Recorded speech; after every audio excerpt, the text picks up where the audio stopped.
Oi, gente, meu nome é Clara. Para você que não me conhece, eu sou estudante de medicina na UFES e hoje eu vou trazer um assunto que eu acho que é uma pedra no sapato de muita gente e que me perturbou muito, principalmente no começo da faculdade, que são temas muito grandes. Então, geralmente a gente se depara com temas e capítulos de livro muito grandes e, na minha visão, existem três fatores que sempre acompanham assuntos muito grandes, que são o cansaço, a dificuldade de montar uma linha de raciocínio e a dificuldade de ficar muito tempo prestando atenção naquele assunto. Para cada um desses fatores eu vou trazer algumas dicas que eu uso no meu dia a dia.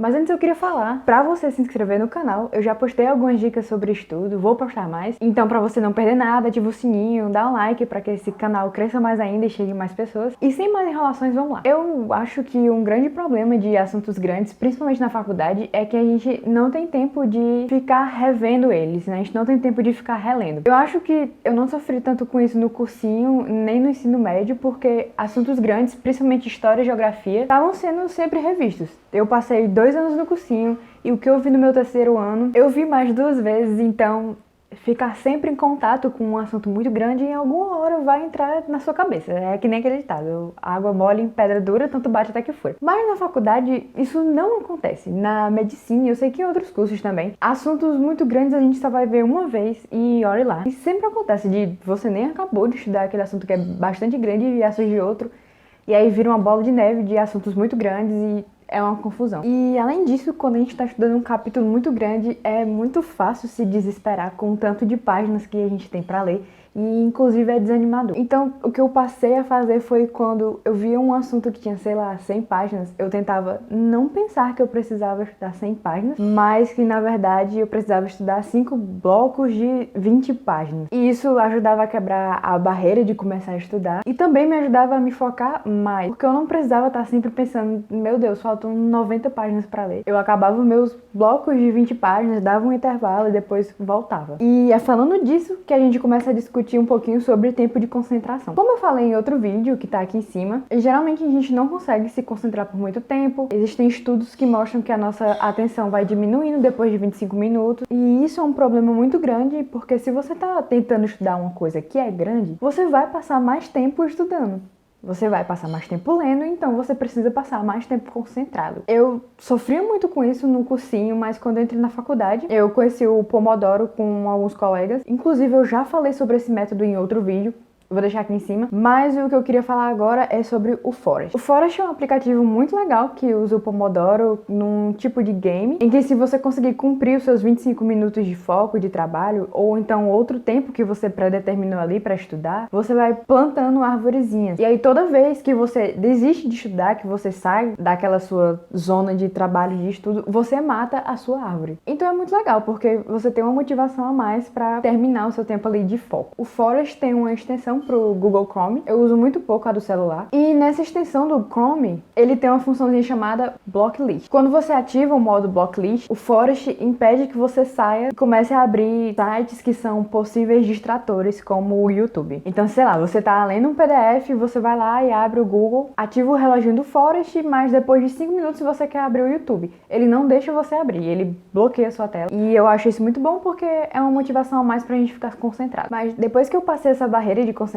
eu estava ainda enfrentando outro problema, que era a questão de construir uma linha de raciocínio. Como assuntos muito grandes têm vários braços, e se for um capítulo grande ele tem vários subtópicos, foi muito difícil para mim tentar criar uma linha de raciocínio quando eu lia coisas grandes. Então, por exemplo, tem livros no curso de medicina que eles colocam os subtópicos de um capítulo por ordem alfabética, e isso é ruim porque não tem uma linha de raciocínio, não tem uma linha temporal, é meio bagunçado, e aí acaba que a gente passa mais tempo tentando entender como aquele assunto é estruturado. E aí um dia eu vi um vídeo do Ali, eu vou deixar o canal dele aqui embaixo na descrição para vocês verem depois, sobre categorização. E eu passei a usar a categorização sempre que eu ia aprender um assunto muito grande ou um assunto mesmo que pequeno, mais novo. Isso de categorizar é basicamente você sair destrinchando um tema que é muito grande em subcategorias. Então, se você pensar que um assunto grande é tipo um quebra-cabeça, a categorização vai ajudar a sair montando cada pecinha para você ver a ideia geral por trás de um assunto muito grande. Então, por exemplo, neurologia. Neurologia é um assunto muito interessante, mas ele é muito grande. Eu acho ele particularmente difícil. E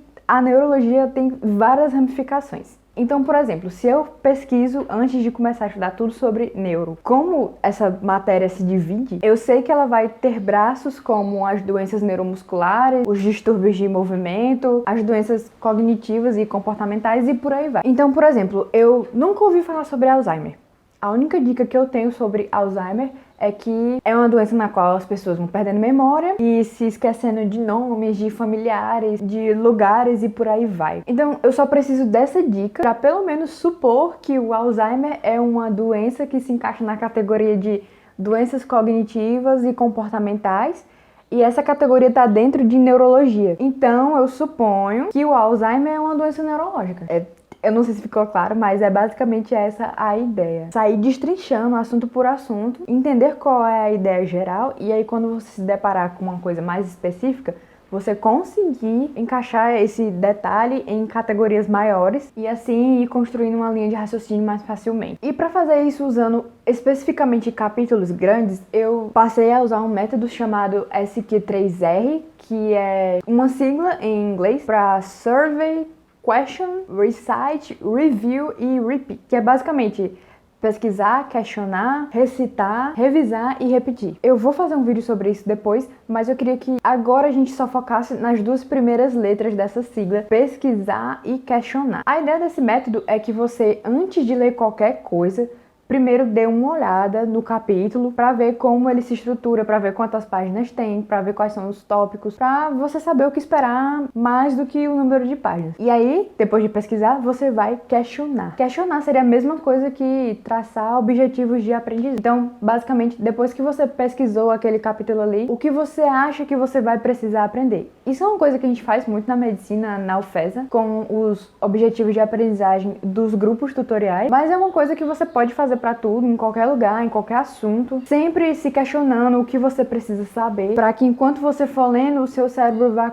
começando a buscar as respostas para suas perguntas. Se você está estudando para o Enem, uma forma de fazer isso é você primeiro fazer as perguntas, quando você está estudando, sei lá, a geografia, e depois ir procurar as competências e habilidades para aquele assunto que você acabou de ler e ver se os seus objetivos, aquelas perguntas que você traçou, casem com as habilidades e competências do Enem. Porque na realidade a gente não precisa saber os detalhes dos detalhes. Eu sei que na faculdade, nas provas e no Enem mesmo, a gente é cobrado muita coisa decoreba, mas para aprender alguma coisa de fato e aplicar na vida, é importante que a gente saiba para que a gente está aprendendo algum assunto. Eu acho que todas essas dicas me ajudaram bastante, principalmente depois que eu entrei na faculdade.